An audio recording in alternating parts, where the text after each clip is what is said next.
Lyddie, Chapter 17, Part 2, Doffer, page 139.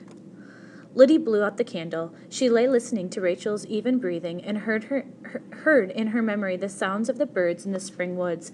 If only she could hear from Charlie, Lyddie's happiness would be complete. The money was growing again. She had nearly caught up with the wages lost by her illness, and even though Rachel only made a pittance, it paid for her room and board. She had seldom been happier. She woke in the night, puzzled. She thought she had heard Betsy again, and that wretched hacking sound that sawed through her rib cage straight into her heart. And then she was wide awake and knew it to be Rachel. It was only a cold. Surely it was nothing. It would be over in a week. See, the child seemed bright-eyed and lively as ever. If she were sick, really sick, Lyddie kept knowledge of the night cough tight inside herself, but fear grew like a tumor. She began to lie awake listening for the awful sound, until finally she knew she must send the child away, anywhere, just so she was not breathing in this poison air. It will break my heart to send the child away. Lyddie could not bear the thought of it. It might break Rachel's heart as well.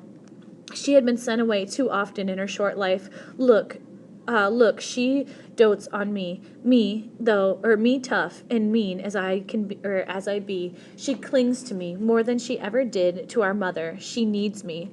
Lyddie did not know what to do. She was too terrified to ask. No one must know. She fed Rachel the pills Bridget had brought her.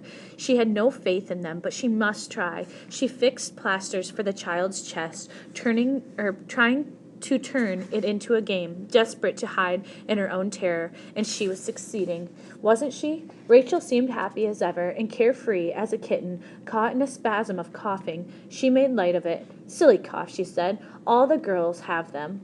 Lyddie mustn't worry. Summer was here. The weather was warm. Rachel would be over it soon. They'd take July off, go back to the farm, the two of them. But it was a vain dream, Lyddie knew. There would be nothing to eat there. The cow was gone and no crops planted. Tryphenia. She would send Rachel to Tryphenia, but Tryphenia meant Mistress Cutler as well as that lonely, airless attic. How could she do that to Rachel at 8? What her mother had done to her at 13. It had been hard even then, and so very lonely. She hadn't realized how lonely until now that she was no longer alone. Then one evening, in late June, she had just read Rachel to sleep. Tim knocked on the door. "A visitor for you, Lyddie," he said, "in the parlor."